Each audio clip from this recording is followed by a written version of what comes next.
I thought before we start, we were going to take a poll.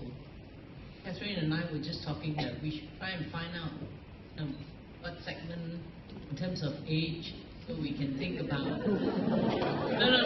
Only so that, we're going to try and read lots of pearls of wisdom from our panel here. Today I'm the moderator, so I didn't draw the short straw. I only get to direct the questions at panel. So I'm sure you all have burning questions later on, and we'll be happy to answer them. When we were thinking of this forum, I thought of two things given our discussions. One was, the two observations that we all have in terms of our careers. One of which is the typical rat race that we are all in. We think about working hard and climbing the corporate ladder, and life is really stressful, and the harder we work, the higher we go, the more stressful we are. And I think a lot of people probably find it actually not a very happy situation, right? We probably spend more time in the office, sleep a lot less.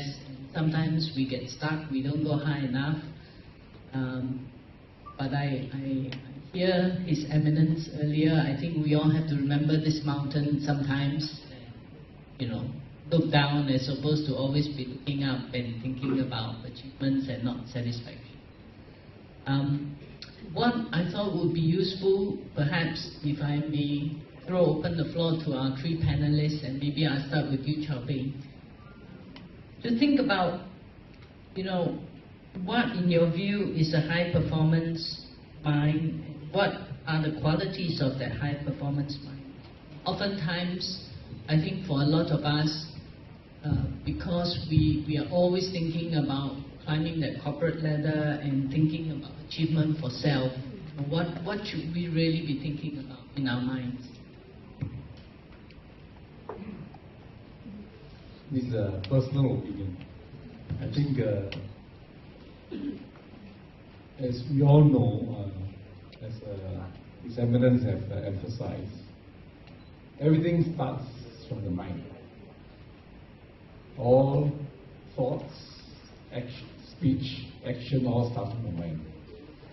So if we have a high performance mind, or so to speak, a clear mind, we can think better, so our words come out more appropriate for the occasion, and our deeds are done for the occasion.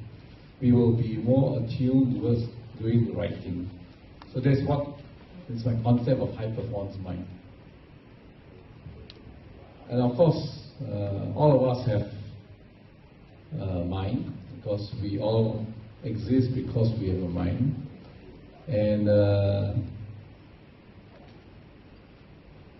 we can train our mind so that we can do it without being affected by what is past, as said, and what is future. If you can do it based on what is present, I think we will get better results.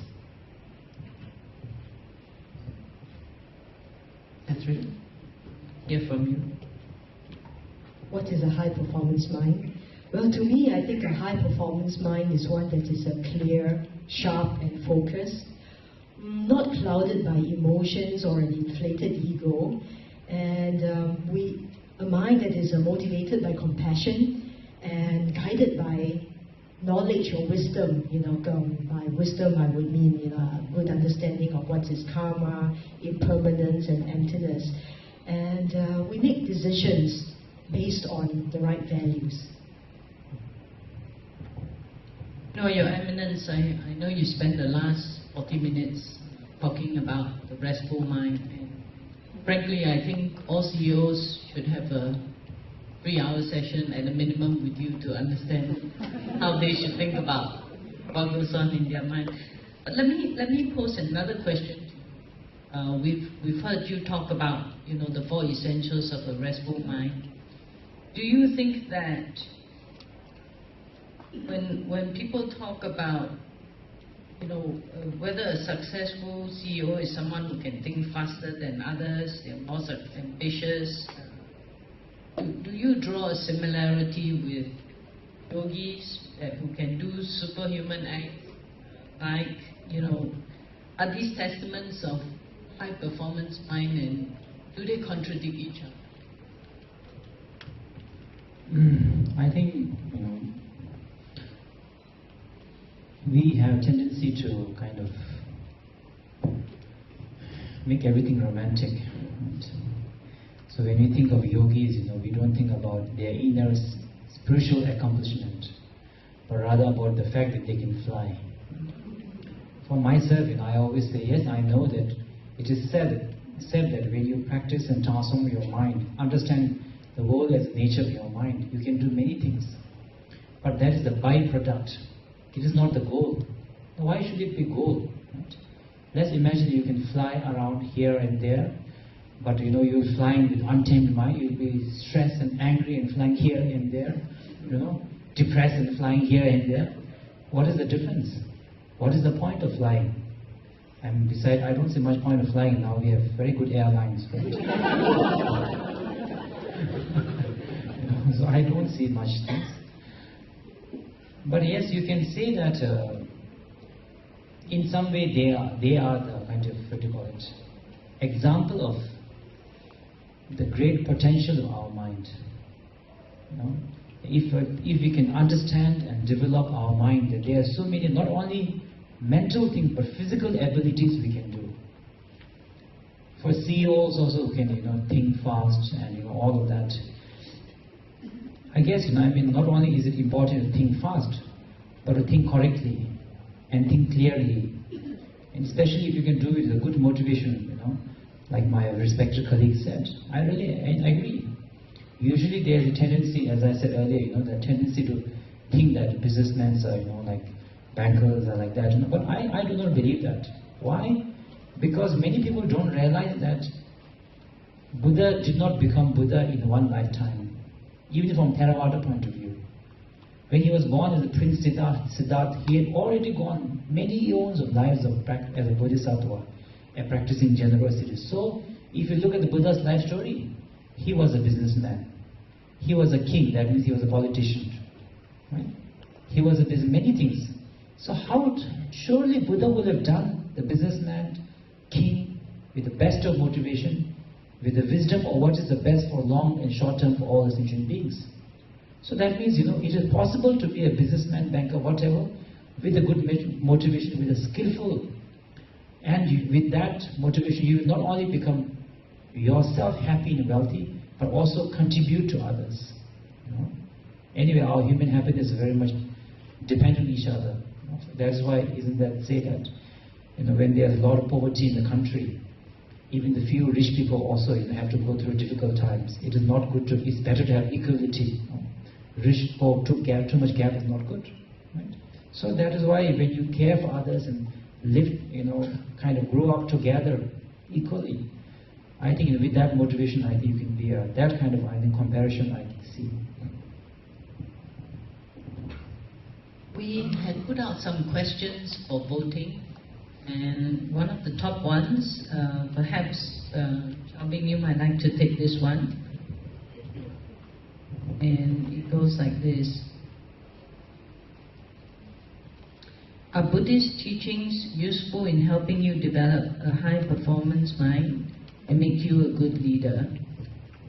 If yes, can you give us a couple of examples? We all have, many of us have gone through reading many management books about leadership. We've heard a lot about leadership. Ultimately, the leader must not only have a vision what to do, must also be able to galvanize his troops, his people. And he must have enough compassion for them and also be able to show that he can lead them from the front, from behind, from within them. Ultimately, they call it a level 5 leader. It's like a servant leader. A leader is not there to dictate people what to do. Leader is there to help people clarify what they have to do. And a Buddhist, as I say, I think ultimately if you want to practice the right path, I think I am a follower of the Theravada religion of Buddhism. Is the three things the Buddha taught is: number one, you must have generosity and compassion. Number two, you must have discipline. Number three, you must spend time in practicing to train your mind in meditation. So if you are able to do all the three and apply to your work, you can be a good leader.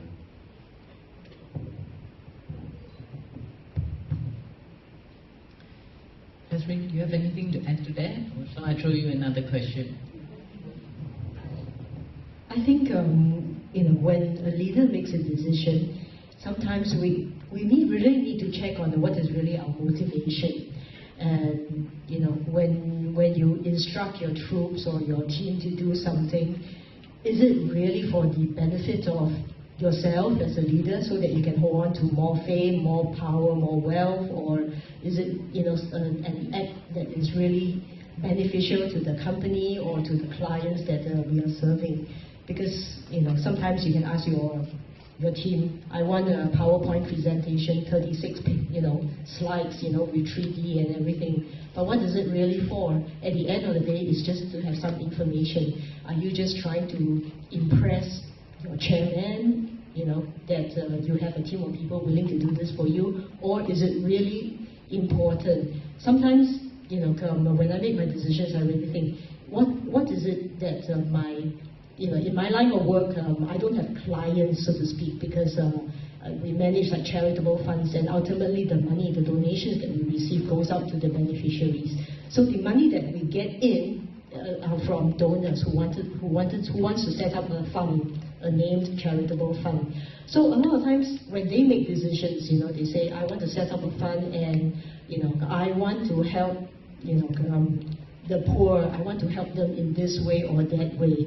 We try to advise them, or we try to guide them along and say, when you are making your decision, are you making the decision for yourself, or are you really thinking about the people that you really want to help? I can share one very interesting joke, quite a disgusting one actually. I heard it from a German friend. So she is a young lady who goes to Africa, and basically, she works in a group that tries to improve the lives of people in Africa. So as we all know, right, African villages, are very, very backward, no toilets. So a whole group of all these enthusiastic European volunteers come in, and they build really good standard toilets in the village. So after 3 months, they come back again. The toilet is perfectly clean. Nobody has used it. Then they were wondering, how come? I provide you with a very good toilet. It has a flush and everything, but how come nobody uses it? But then they went around and they asked everybody. So apparently in the African village, the amount of human waste stored in your compound is a sign of wealth. Because the more you ingest, the more you can come out. So that having a bigger pile outside your house is actually a sign of wealth. That's why, to flush it down the toilet is not something that they want. So at the end of the day, when we try to say we want to help other people, we have to think about, what is it? Is it your motivation is because you just try to satisfy your own ego, or you genuinely want to help them? And if that is really the case, you genuinely want to help other people, then you will come up with a decision that is, or ideas that is come out in consultation with them, rather than you dictating to them, yes, you need this or you need that. I think it'd be interesting to hear from each of you, perhaps starting with you, Your Eminence. What do you think would be the right steps that one can take trying to cultivate a high-performance mind? I sort of agree with both our guest speakers. I think one of the, basically high performance or the leader, the most important, they are leader, not management. So the decision-making capability of decision, I think, is very important. So I can understand from Theravadas, meditation definitely will clear your mind. Generosity and good mind will motivate you in the right direction. If you have the discipline, definitely you'll get things done. Otherwise, if you don't have discipline, you cannot even get your own personal work done, right? Personal life done. How can you get the company work done? So definitely I can agree with that. Also what Catherine said also about the motivation, and knowing the, actually what I'm going to say actually matches quite a bit what she said. I believe that when as a leader you can see in a way, we are all leaders. Maybe we may not be leader or CEO, but we are leader of our family. We are leader of our children. We are every day we are making decisions that will affect their future, affect our relationship. We are all leaders. So from my point of view, I feel that whenever we make a decision, it should be based on two things. One is compassion, which is good motivation, and second is wisdom. These two are very much needed. If I give you an example about one of these path yatras I was doing with my teacher, His Honesty Gyalwa, we went to a very holy place in India. So when we were up there were a lot of beggars, a lot of children, and there were like 200 or 300 beggars. So of course we feel very poor, and we feel a little bit of sadness. If I speak you a little bit of compassion, but if I speak you very frankly, a little bit of selfishness, because we believe in karma. So if you give 5 rupees, you will get 5 million. Good karma, right? So because of maybe if you really check yourself, probably because you want good karma. I wouldn't say 5 million, but good karma. So we were giving money, and then His Holiness said, "Don't give, do not give." So of course, we didn't ask anything. Of course, we said, of course, but we understood there must be a good reason. We have to realize it. So then but there was one Westerner, some friend. I think he tried his best to control his curiosity. So he waited for 2-3 hours. I think he couldn't bear it. So once we reached the top of the mountain, he went, "Holiness, we are supposed to be bodhisattva, compassionate. Why did you stop us from giving to the poor?" The Holiness said, "It is not enough that you have a good motivation. You have to have a wisdom to really benefit them in long term. Do you know that Indian government had built schools and taught in schools so that they'll have a bright future? But because every pilgrim has been giving them money, Vietnamese, Chinese, whatever, have been giving them money for generosity. Now they are not going to school. They are busy begging. So they'll be beggars for whole life. So your generosity of 5 rupees will make them beggar for whole life. Is that, you may have a good, so-called good motivation, but there's no wisdom. So when we make a decision also, not only should it be motivation, for example, we might love our children so much, but if we don't have the wisdom, we might make them their own worst enemy. Right? For example, I always say it is very important to teach the children justice, fairness, understanding of others' suffering. Because if you don't do that, as long as you are the parent, you will protect them for sure. But when they are out in the world, will the world forgive them? Will they be loved? Will they be respected? That is the question you need to ask. We need to ask ourselves. For myself, my example is like sometimes my relatives, my younger siblings, sisters, when they get sick, of course I go and see them, and it's hospital, and then sometimes they become over emotional. So they say, "I am very sad. I am the most unlucky person in the world. I am so sad. I am feeling extreme. I think I'm going to exaggerate. They just say, I think I'm the most suffering." I say, yes, you are right. You are the most suffering in the world. In this entire hospital, you are the worst case. There's nobody else who has cancer and death-defying, but you are the one who is the worst case in the world. You are the most suffering in the entire universe. Then they start laughing.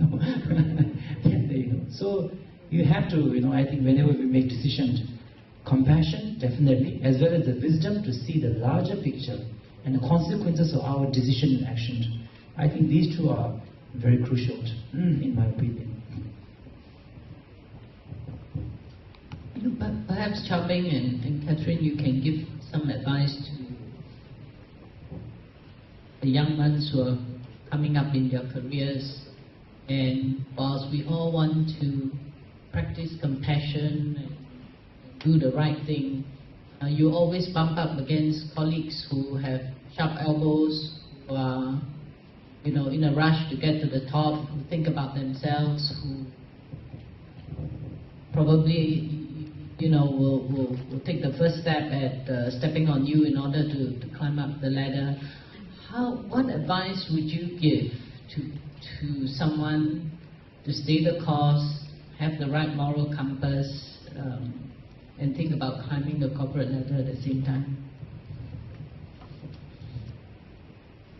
I think if you take my example, I have never when I joined Keppel as a young engineer in 1971, I was a ship repair and management trainee. You never thought about climbing corporate ladders. You just do your work, take it seriously, responsibly, do it as well as you can do it. And each step of the way, you do it that way, and your colleagues, your bosses, your customers will appreciate it. So I don't think you should, when you join a company or something, to consciously think about climbing the corporate ladder as such. It will come to you naturally if you deserve it, and because it's natural that if you can do some job better than anybody else, you can do it well, you find every of the bosses want to give you more work to do. They'll give you more and more work to do, and sometimes you can do it, sometimes you can't. And you must, when you can't, you have to say you can't. I think ultimately, I always tell my people that when we deal with a customer or client, do not promise more than you can do it. Do not over-promise. Over-deliver, don't over-promise. I think that is a principle, which we all try to live it, because it is beneficial to everybody, to yourself, to your customers, to your bosses. Don't over-promise, over-deliver. When somebody wants to trip you up, you have to be careful yourself. You do not to be tripped. But you do not go consciously to trip others, because that's not necessary, nor is it going to be beneficial to you in the long run. So ultimately, I tried very hard when I was in Keppel Offshore and Marine, in Keppel Fells, in Keppel Corp, to remove politics from the office. Very simple. People like to tell you something bad about somebody else. You say that your principle is that you better tell him directly. I will be there to listen. Or you tell me directly when he's there. If you do not dare to do it, don't tell me. If you send me email about somebody doing that bad thing, I will send it to him and ask why. So it is this transparency that reduces backbiting and politics. And in even big organizations like Keppel, we have relatively little politics compared to other similar sized organizations in Singapore, because it's very transparent. And we try to make it very transparent so that the whole purpose of the organization is to serve our customers better for the good cooperation. And when we have, during the recession, bad times, we all tighten our belt from bottom to up, or top to bottom. Everybody tighten belt. Everybody take a pay cut. When we make money, we share. Everybody get bonuses. Even the cleaner woman in the office will get similar months of bonus as everybody else. I think ultimately this collective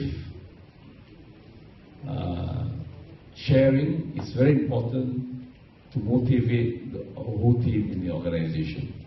So I think that if you are a young man or a young woman starting your career, be serious about your work. Don't be serious about yourself. Somebody scold you, never mind. But be serious about your work and try to do it as well as you can do it. That's my personal experience. For me, I think politicking, backbiting, the claws coming out is really a lot got to do with the ego and the fear of losing whatever you have, and also the fear that your other colleagues next to you, the guy who has joined the same day as you, is doing better than you. And when I was in the bank, yes, the stakes are high.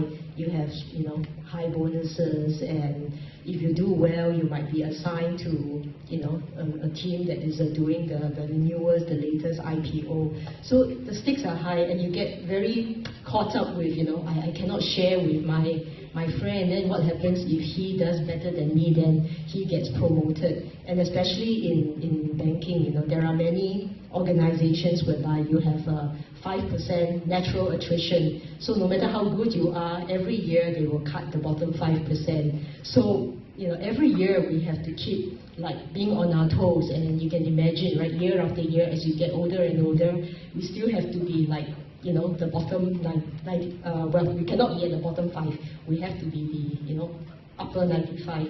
So it gets very tiring, and people, the nasty side of people will come out.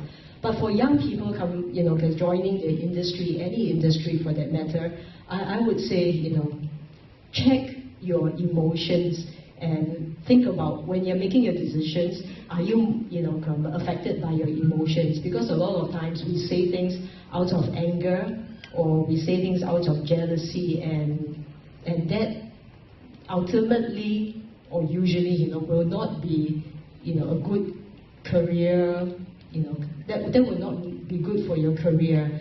And I think if we can practice compassion and empathy and the understanding that everybody wants to be happy, if you can think about that and you come in and come to your team, to your office and say, well, everybody wants to be happy, how can I be of help to the team? You will end up being a very popular team member. People will like you, and you will also get along better with your colleagues, and well, the work day becomes an easier day rather than it's a chore whereby you have to look left and right to see where is the dagger coming from. And also do be respectful to teachers who are willing to teach you, because there will always be mentors, there will be senior people who can always teach you. So do spend time to learn. It is much better to focus your time on learning as much as you can about the job or the industry than to worry about how to fight the next political battle. Because at the end of the day, even if you leave one particular organization, the skills that you have are transferable. You can always go somewhere else. I fully agree with what the both of you have said. I guess my only comment is that the three of us have kind of made it, and I'm sure a lot of you out there are saying, yeah, these three, they're up there, they can say all these things, right? Easy, be compassion, be nice. Because we're not down there, and we're not having to, fend the sharp elbows and, have our colleagues say things without our bosses there defending us. So maybe I might turn that question to Your Eminence and say, when you're actually down there and having to deal with it, what would your advice be? How should we all train our minds? How should we exercise, compassion? How should we be patient? How should we not fight back? How should we continue to have the right values? Well, since I have not made it yet.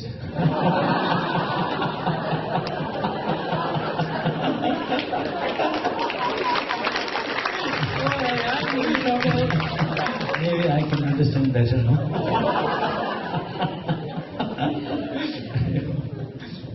Only because we all can't offer the right advice. I'm just joking. You are right, I mean, for me, to be where they have reached means I have become Buddha, right? That is our version of, where they have reached. So you are right, I agree, So I firstly fully agree with, what, my two respected colleagues have said. I have myself learned from them. Thank you very much. So only thing I can add is there's two things I would like to, suggest and add. One thing is whether you are, whenever you are starting a company or whatever you are in a life, if you are a student, if you are a parent, if you are a child, if you're a child looking at a parent, student looking at a teacher, teacher looking at a student, or newcomer to the company looking at a boss, do not forget the fact that behind the facade of a teacher, parent, is somebody exactly like yourself, who wants happiness the way you want happiness, who doesn't want suffering, who has his own insecurity, fear, suffering. See them as a human being first, and then your boss, then your teacher, then your parent. You'll understand much more about other people. You will be able to forgive much more easily. That I think is very important. That's one. When you see a boss, don't be frightened. Don't be frightened. Don't bend over your back also. Just see them first as a human being who wants happiness, who doesn't want suffering the way you do not want. Then see your boss and respect him or her for his wisdom, his achievement. Right? And the teacher also same thing. First see that. If you don't see that, then we have a tendency to a lot of complaint, right? My parents are not doing enough. Why this is not enough pocket money, whatever. When you cannot understand, you cannot pay in other person's shoe. How can you understand their difficulty, their sufferings? So boss have boss headache. Management has manager headache. New people have new headache. Everybody top to bottom has a headache. That's why it's called samsara. That's one suggestion. Second is have a self-respect. Maybe you are a nobody. You have just joined the company. Still have, I won't say proud. Proud means I am better than other. Self-respect means appreciate yourself, who you are. I say this many times to people who are, students and all of that. From the samsaric point of view, we have good job, bad job, respect to the society you have. If you are a CEO, everybody says you are great. If you are a janitor, you have failed in your life, you are nobody. I don't even want to talk to you. But that is a society thing, society's concept, right? In our Himalayan area, for example, if you are a, this metalsmith or a tailor is considered a very bad job. If you are a cook, it's a very bad job. But if you come to the West, you are an artist, you are a chef, you are paid so much. So that's the conception of the different society. Right? So from society point of view, I am not here to say what is good job, bad. I have nothing to say. But from the Buddhist Dharma point of view, you look at a CEO. He's somebody who has a lot of money, but basically what he does it, unless he, what he does it, he puts money in his food in his stomach. He put food in his wife and children's stomach, right? And if you are a janitor or a newcomer, you young, what do? You put food in your stomach, you take care of your family. So from Buddhist point of view, they are both same. There's nothing great about it also, there's nothing bad about it also. Nothing proud about it, nothing ashamed about it also. But if you can do something as a CEO, as a young comer, doing something that is beyond yourself, that is a great job. You know? That is why I always tell my volunteers, I cannot guarantee that I will give you guys high salary. Because as a volunteer, I cannot give you anything. But one thing I can guarantee you, if you do it selflessly, sincerely, is job satisfaction.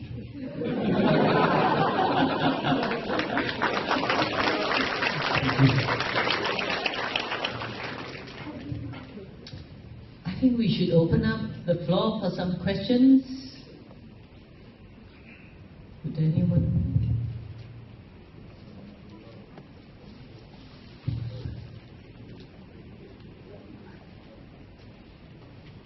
There's a gentleman here.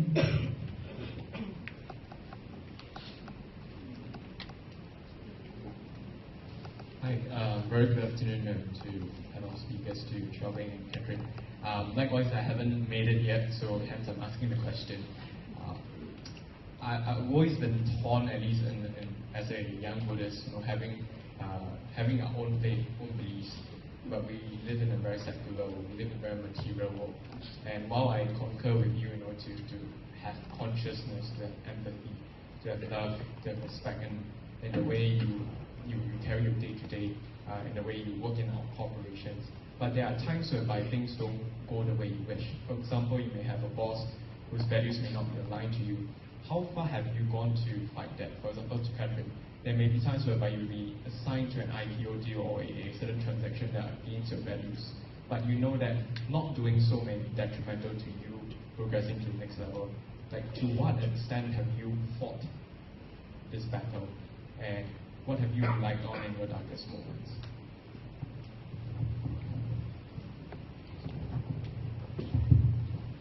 Well, hello. Welcome. I can fully understand, your this dilemma, and frankly, I would say, when I was in banking, I was fortunate in the sense that I never really had to make these kind of, decisions with, I guess a lot of times we tell ourselves that what we do is really, we're doing it for the family, we want to earn more money so that, we can do it, we can support the family. And I can understand, that if I don't do certain things that my boss asks me to do, then, I would lose out. So, yes, it is a challenge. And a lot of times, I would say, work in an organization that have at least, not bad values. So if you know that you have got strong values, then don't work in a nightclub or don't work in a bar or, a tobacco company, for example. So when I was in banking, I think the challenge I find that is really work life and personal life. And a lot of times, because of work, because of the long hours, you tend to neglect your family. And when you become successful, your ego gets in the way and you start thinking, oh, I am so important, I make so much money, I am the leader of the team, I'm doing this big IPO, I can't go home and attend my grandmother's birthday dinner. Surely the whole family will understand, because I'm doing this big deal. But when the family looks at you, they don't look at it this way, right? Your grandma will still see you as, her grandson. Your parents will still see you as their son, and your girlfriend will still think, you are the boyfriend. And suddenly you have just changed into this egomaniac that, I have to say I am responsible for that as well. And suddenly, when suddenly you earn more money, you feel more important, you tend to bark instructions at your family members. You tend to talk to them the way as if you would talk to your subordinates. Hey, do this, do that. And I have an occasion whereby my daughter comes back to me and say, hey, I don't work for you, you cannot order me around. So I think at the end of the day, whether or not it is a difficult, whether or not doing a job that goes against your values, I guess, you have to justify. If it is really, your boss asking you to, well, make fake milk powder, then perhaps you should just resign. For me, I would say I've been fortunate enough to work in places whereby I do not have to make this kind of life and death decisions. But what is more important for me is really balancing work and personal life, and making sure that my work persona doesn't invade into my personal life. I think Catherine has addressed your question very well. You can choose what work you do. You can choose where you work. Of course, it may mean some sacrifice. You may not get as much pay. But generally, young people, if you look at jobs purely in terms of pay, you may get into the wrong job. Because what is headline pay may not give you the satisfaction that you want. So if you want satisfaction, work as a volunteer for examiners.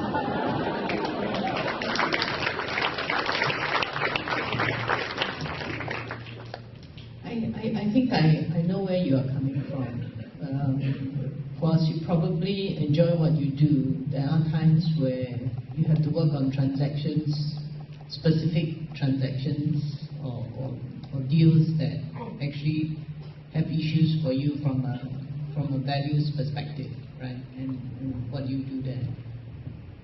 So whilst you enjoy your job per se, it happens, say, I don't know, let's say you work in an investment bank and you enjoy doing IPOs and raising money, and then all of a sudden you have to do an IPO for a casino.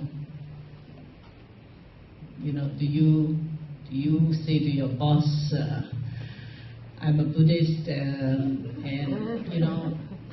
I have values and I don't want to work on this IPO? Is that kind of where you're coming from? Yeah. I think it's always a hard one. I guess institutions do have some amount of diligence that they try to do in terms of, whether it's transactions they want to take on. But it's never going to be a fail-safe where they will necessarily take a view on moral grounds. And I agree with you, it's always a difficult one. May cost you your job, but I agree with Chow Beng. At the end of the day, you have to be comfortable. Whether you want to do it, but then it doesn't make you happy. Actually, I would love to hear your eminence view. Where is the freedom and the happiness in doing or not doing?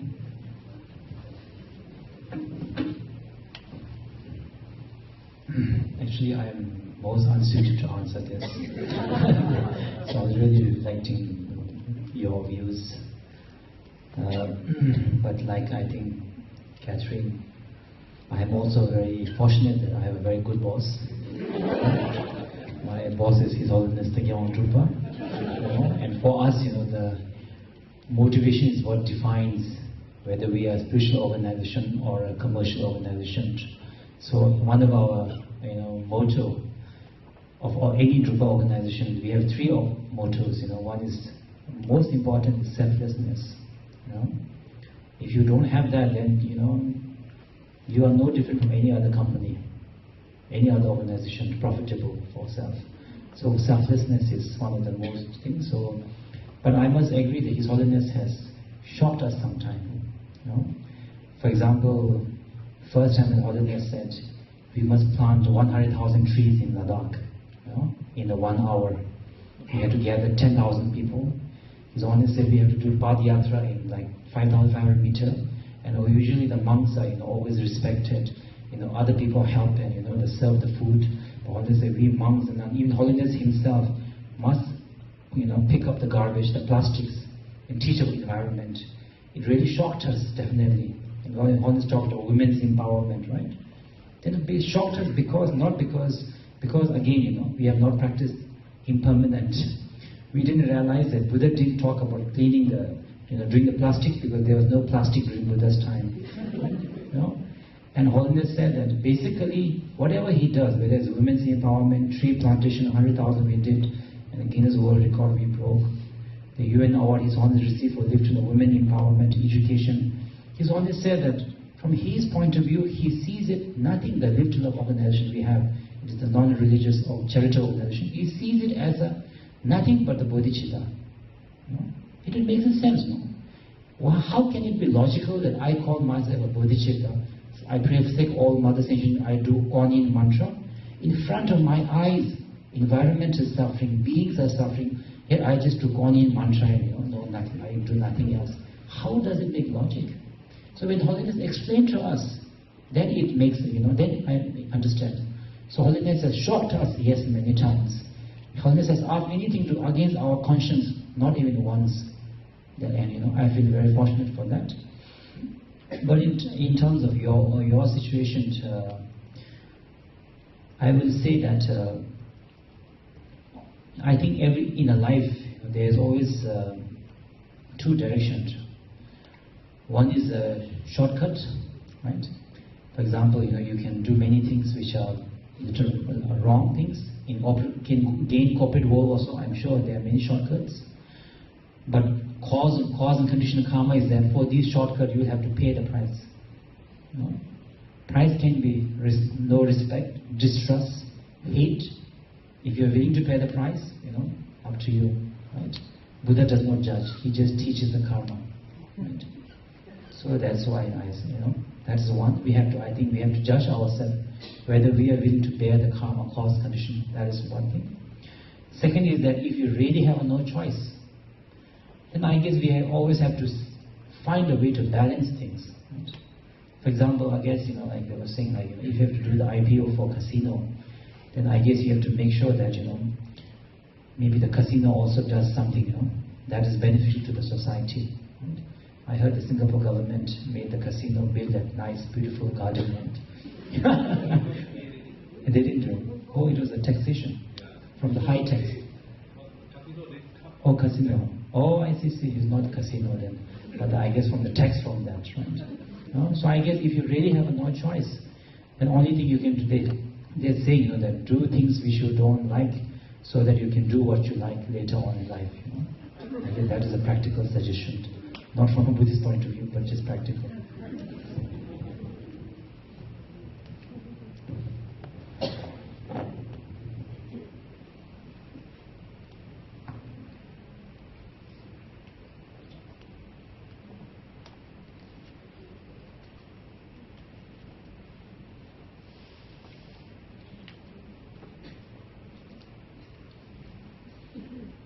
How about one last question? Anyone?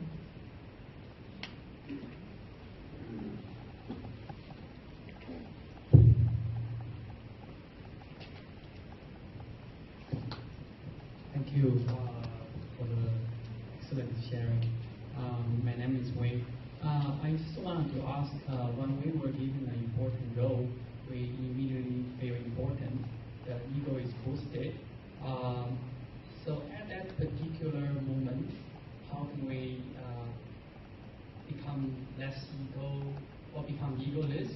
Because the different speakers you shared about the importance of being egoless, it sounds very simple, but in practice, how we can do that and how we can get a balanced view about ourselves, regardless in important role or in a normal role. Thank you.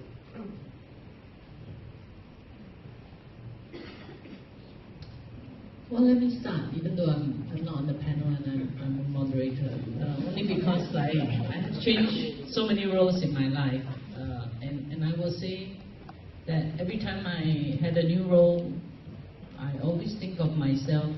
First of all, I always think a good leader or a good boss surrounds himself with the smartest people.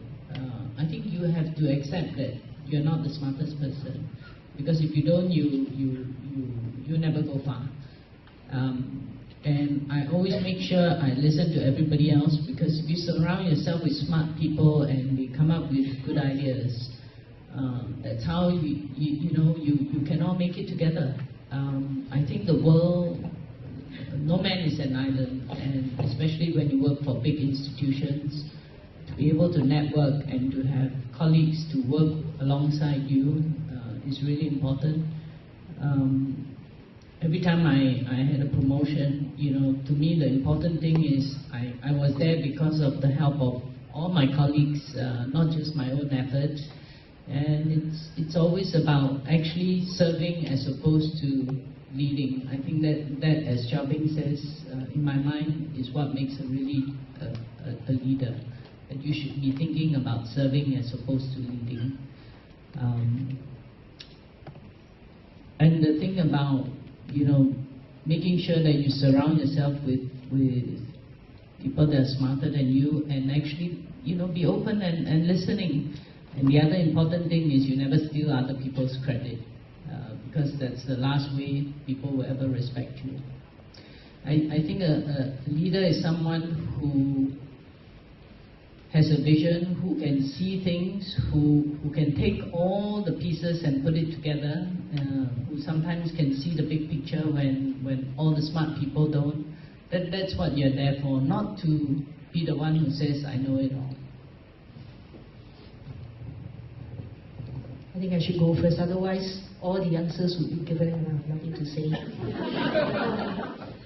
Well, I think, to always check your ego, for me, I try to meditate, but I'm not very good at it. But at least what I do is I'll try to read, books on the Dharma, books like Woon in the Mirror or The Restful Mind, or any books that talks about the Dharma, samsara, and it constantly remind myself that at the end of the day, it is not about yourself. What is your purpose in life here? Whether is it you believe that the purpose in life is really to help other sentient beings. So I try to do that. I try to remind myself every night before I sleep. I read these books so that at least the next morning when I wake up, I am motivated, to do the right thing. And by doing the right thing, I mean doing things that would be genuinely helpful to others. So I think that is how I try to keep my ego in check.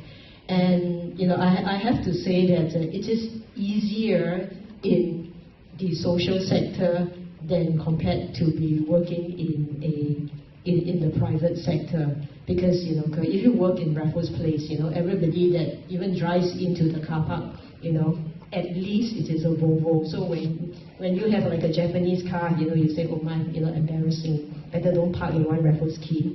And you are so surrounded by the trappings of wealth, whether is it a branded handbag or a nice Gucci tie or whatever. And it is difficult. It makes it much more difficult. But I'm sure His Eminence will say it is a much better place to practice, because you are faced with all these temptations, and it is really difficult for you to think about to be selfless. Whereas in the social sector, most of the people who are in the social sector are there because they do have a genuine love for mankind and they want to help others. So with that, it is the collective energy again, the collective energy of wanting to help others that makes it easier for me at least, to forget my ego and, to be genuine in really wanting to help others. And even when we, in an office, when we are having a meeting or when we disagree over something, we would say, hey, we are disagreeing not because, I don't like you or you don't like me or I want to exert my power, but really we are disagreeing because we really want to find the best way to help somebody. So, if you can think about it that way, it will make it easier for you to not think about yourself. I think we mustn't get overly carried away, in the sense that First of all, you must have self-respect. As His Eminence say, you must have self-respect. You must love yourself before you can respect others and love others. So, self-respect is one, but don't leave it there. Respect others, hence your ego will be dissipated in some respect, or you will be under control. The key point really is that you will need your team. Teamwork is essential in any endeavor.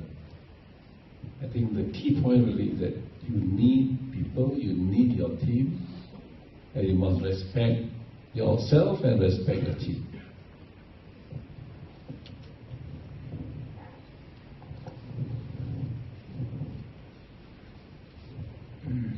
I think what Mr.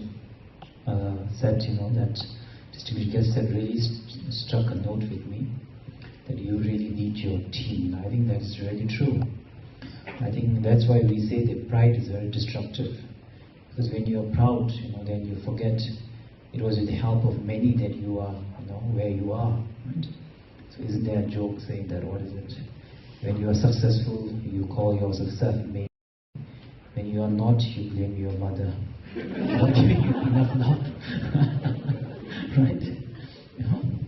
So when I think that, for example, if you're on the 10th floor, it's because below there are 9 floors below you. That's why you are lifted on the 10th floor.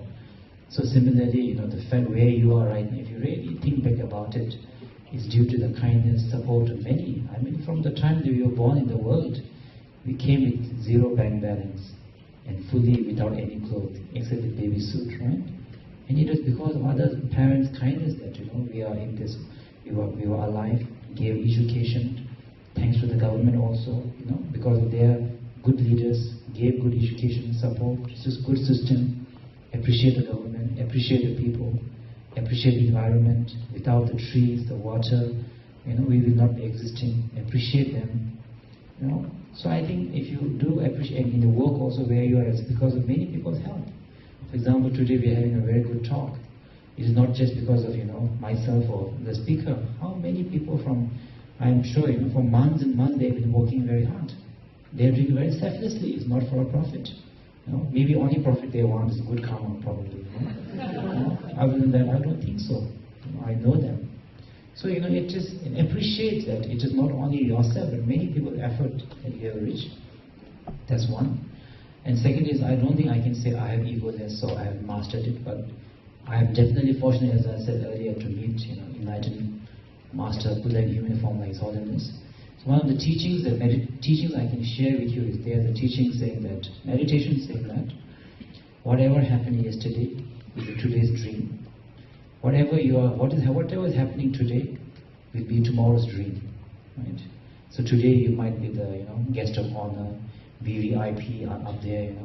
Tomorrow it will just be a dream. As if it never happened. You might be VIP. Before there was so president in history. Now is a dream. Right? So whatever you are going through today, how great, how wonderful. Tomorrow it will be a memory. So what is there to get so puffed up or attached about it?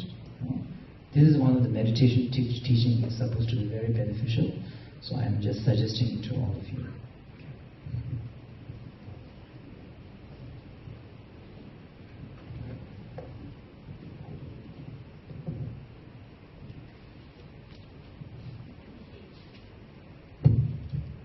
Tracey, would you like to round up the session? On that note, first of all, I have to say a very big thank you to all the people who organized this. I think we should all give them a big round of applause for making it all happen. And thank you all for coming. A very good afternoon to everyone. Before we commence with the book signing session by His Eminence, we'd first like to introduce the restful mind, which has been the topic of discussion for our youth sharing sessions in the past few months. So we've come up with some questions that through many months of discussion, and we'd like to ask His Eminence, consult His Eminence to clarify what the book, what he means actually in the book. So we can start. Sophia? Okay, our first question actually is about what the restful mind actually feels like. Okay, because in the book you told us about how the restless mind feels like, which is a state of anxiety, always being distracted. But how is it like then to bask in the restful mind? And how can you tell when you've located this state?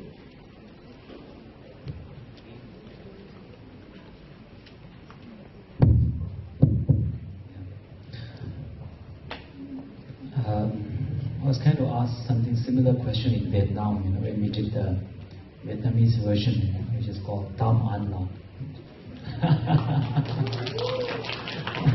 We did the book launch in Vietnam. So, well, I really, if I say that I have a restful mind, then basically in a way I'm saying I'm Buddha, All I can say is that I have, due to fortune, I have a great teacher. I know the techniques, the method. Whether I'm able to do it or not depends on how diligent I am in my practice. So, in Vietnam also they were asking that many young people, they don't want a restful mind because it's so boring, to always be restful and kind of drowsy. They want ups and emotion, ups and downs, is exciting, right? Ups and downs. That is the life, it's spice of life. So I was saying, from my understanding, restful mind does not mean that you become like a zombie. So rather it means that, for example, you do surfing, right? You go through surfing. When you do surfing, you like waves. Definitely you want big waves to come. You want to write about it. But you definitely don't want to drown. So similarly, with the wisdom that we will get from practicing Dharma, understanding our mind, does not mean our life will become boring. Because life, even, you might be able to control your karma, but you cannot control the karma of the life. Life itself will bring you ups and downs. So the restful mind will make sure that there is a, like they tie a string, a rope to the surfboat so that you don't sink. So that like you may life, the waves come ups and down, you can ride on it up and down, enjoy both up and down without going under and drowning. That's how I would look at it. Thank you. One question that kept coming up in many of the discussions is that, Evidence, you wrote about impermanence and you spoke of impermanence earlier, but how do we look at impermanence in relationships, especially because you can remain happy in a job with full knowledge that that you'll one day not have that job anymore. Well, that works, but how do you look at it when you're looking at it with people, that one day this person will no longer be the same person, or one day you may lose your parents or your grandparents or someone that you truly care about? How do we go about dealing with impermanence in relationships? And on another level, like since most of us are young, like if we're looking to pursue relationships with getting married with someone, how do you get married with someone with the full knowledge that, or commit to any relationship with the full knowledge that that would one day come to an end? It seems very contradictory to suddenly fall in love and then, while falling in love, realizing that actually it may end. So we often, it's a romanticized view in movies that if you fall in love, it's forever and ever. So how do we rationalize that paradox?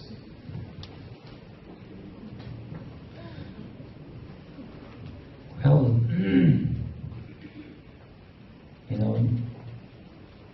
from Buddhist point of view, we do not recommend falling in love blindly. We definitely recommend love with eyes. So that next time, when your husband or wife is too busy to bring flower, you knew that, due to situations, the relationship is evolving. Relationships are always evolving. When you think of impermanence, you don't have to think about just like divorce or a separation or a death. But the fact that, relationship is basically emotion of two people.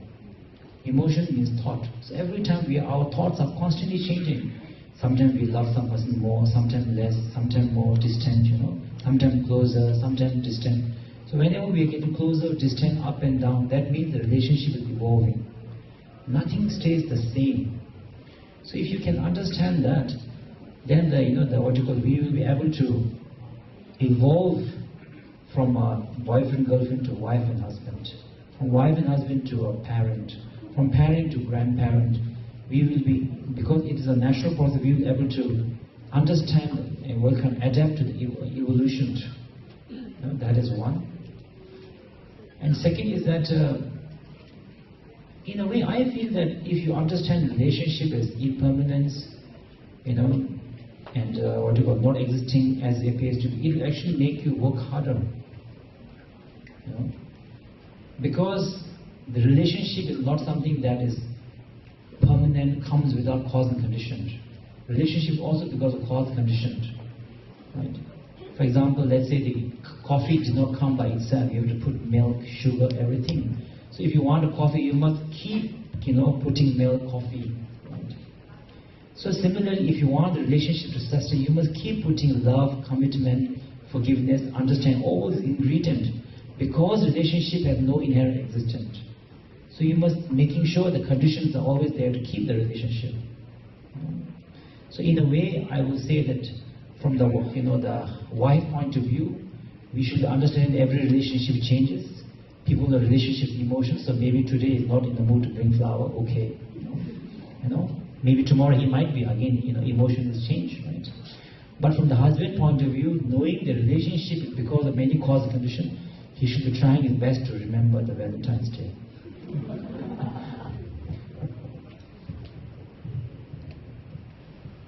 Okay, my next question is about actually deadlines. Okay, because the stressful mind seems to take, the restful mind, not the stressful mind, the restful mind, it takes place in this very sort of tranquil world. You talk about mountains and nature and that sort of thing. But in real life, we often have to deal with deadlines and stress. So my question is, have you ever experienced having a deadline and the stress associated with having it there, and how do you enter this state of tranquility while completing a task in time? Actually, I think if you, I cannot remember everything I wrote in the restful mind. This is just my own meditation practice which was written down. But one thing I do remember, there is a restful, be intention driven, not result driven. So that means that when you are trying to do something, what I really ask myself is firstly I ask myself, is my motivation good? Secondly, am I doing things which will, again as I said, will be beneficial to others? Sometimes maybe not present but long term. Third thing I ask myself, am I being lazy? So if I realize myself that my motivation is good, thought has been thought out, and I haven't done my best, then the result I know I cannot control. So I don't put deadline on myself. I put effort in the motivation and effort in the not being lazy, doing my best. And that's all you can do. That's all even Buddha can do, right? If everything should be result oriented, then even Buddha Shakyamuni is a failure. No? Because what does he want? He wants all of us to become enlightened. We are not. No? But because he tried his best, he became Buddha.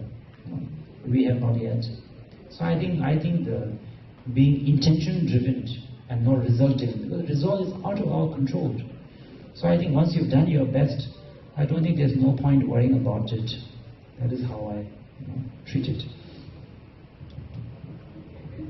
It seems as if we've run out of time for any more questions, even though we have quite a few. So at this point, we'd like to invite anyone who's interested or with the copy of The Restful Mind, because people seem to have bought quite a few copies. People who are interested with copies of The Restful Mind to come up on stage and let us have His Eminence autograph those books. Please make your way up on stage.